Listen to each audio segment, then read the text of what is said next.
Hi again. Welcome back to my channel. I'm Kelly, and today I have a haul video, and it's not a Heartfelt Creations. It's actually AC Moore in Saratoga, New York. And so yesterday I had to get my car serviced. So I took the opportunity to stop at AC Moore, which they have refurbished, and it's starting to look like a mini Hobby Lobby, which is pretty good. I like Hobby Lobby, and since Hobby Lobby is an hour away from me, I will take the AC Moore update, which is only about a half an hour away from me.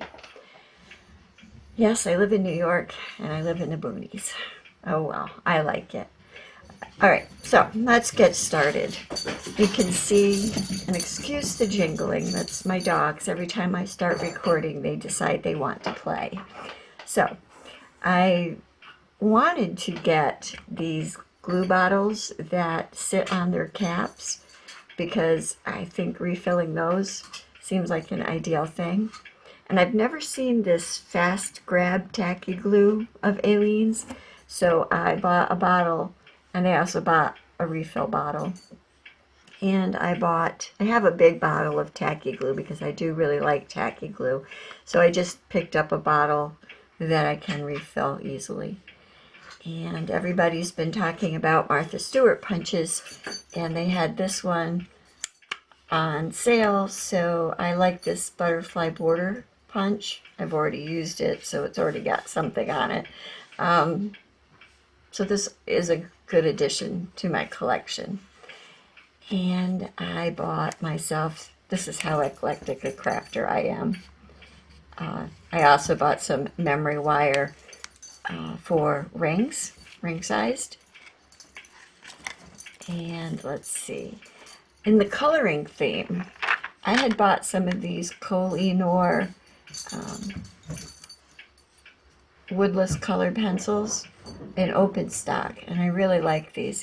These I really like. I have Prismacolor pencils that I've had forever, and I really like them. They color really nicely. Oops, sorry for the glare. But they break, and when you sharpen them, if you haven't reached the end of the break, the points just keep falling out. And they are way too expensive for that. So I decided to look around for other alternatives. Now I have tons of colored pencils. I have all kinds. I have Crayola, and I think I have Staedtler. I have all kinds. My favorite watercolor ones are the Inktense watercolor pencils. Those are absolutely fabulous. And along the same line, I saw people buying this Enchanted Forest coloring book, and I wanted to try it because I do enjoy coloring, and my granddaughters like to color too. So I got this one. It's not the artist copy, it's just the normal bookstore copy. So I'm looking forward to trying some pictures in it, and maybe I'll show you some as I finish them. They aren't one-sided pages, which is kind of a little scary if I decide to color directly in the book, because this is close, but I'm just afraid the medium might bleed through. Although the paper is very thick, like people are saying, so that might not be much of a problem. So after AC Moore, it's in like an outdoor mall, an open mall type area. So I went over to Barnes & Noble from AC Moore. Let me just move these glues aside because I picked up a few things at AC Moore. Not AC Moore, I'm sorry, Barnes & Noble. So Barnes & Noble also had some coloring books on sale. And while this was an AC Moore, these books were on sale at AC Moore also. I think this is normally around $16.99, and AC Moore had it for $12.99. And then I picked up this 365 Ways to Fight Daily Stress, and it was only $6.98. And what I really liked about that was that the picture to color is on the right hand side. Oh look, I opened up to something like a peacock, and I love peacocks. But the other side has quotes. So the middle quote there says, "There is no blue without yellow and without orange." And that was Vincent van Gogh. And those are beautiful color combinations. They make each other pop. So that was one of the books I bought. And then another coloring book, yes, I'm all set for coloring probably for the rest of my life. This one, Creative Haven, Creative Creatures coloring book, was $7.98. And I really liked this one because it's got, let's see if I can, it has a lot of owls, like a lot, and it's one-sided page. It's one-sided pages. So the front part is owls, but the back part is pussycats. And I love pussycats, which is good. Although I have to say my cats are starting to annoy me. I should say my daughter's cats, because she has young cats. So totally now we have 7 cats. And talk about mayhem. Wow. And I never thought I would say that about cats. So those were the coloring books I bought. And then every quarter, I think these other magazines are and I dropped them on the floor. These other magazines are quarterly publications. And this one is, this one's January, February, so this one's not quarterly.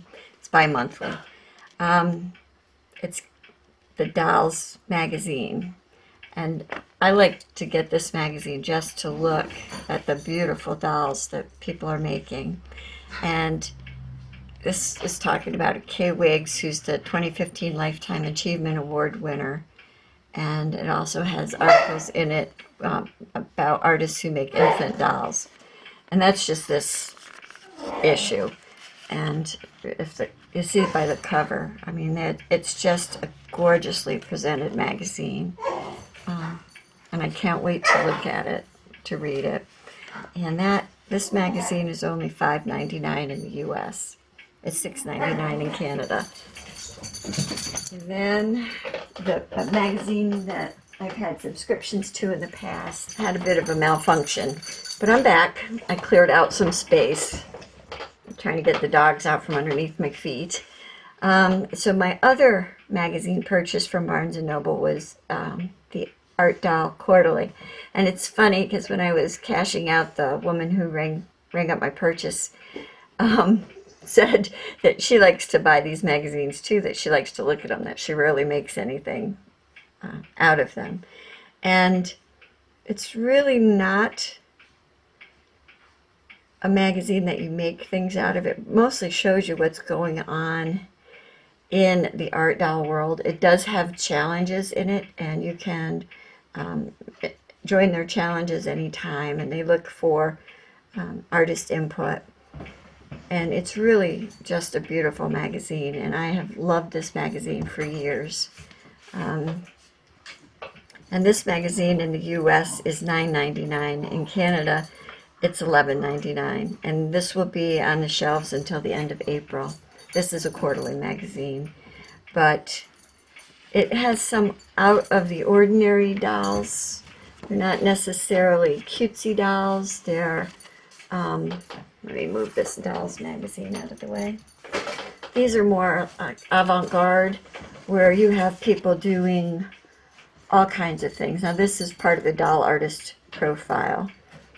And she apparently does, for this series that she's working on, she has been doing elven and mystical type creatures. This is Kevin Bunton. So this is an article about him and his dolls.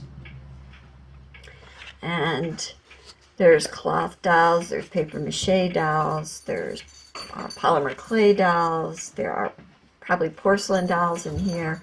I mean, anything you can imagine, this is about art dolls. And that's pretty much what, when you meet someone and they say they make dolls, probably 8 out of 10 times now, people are making art dolls.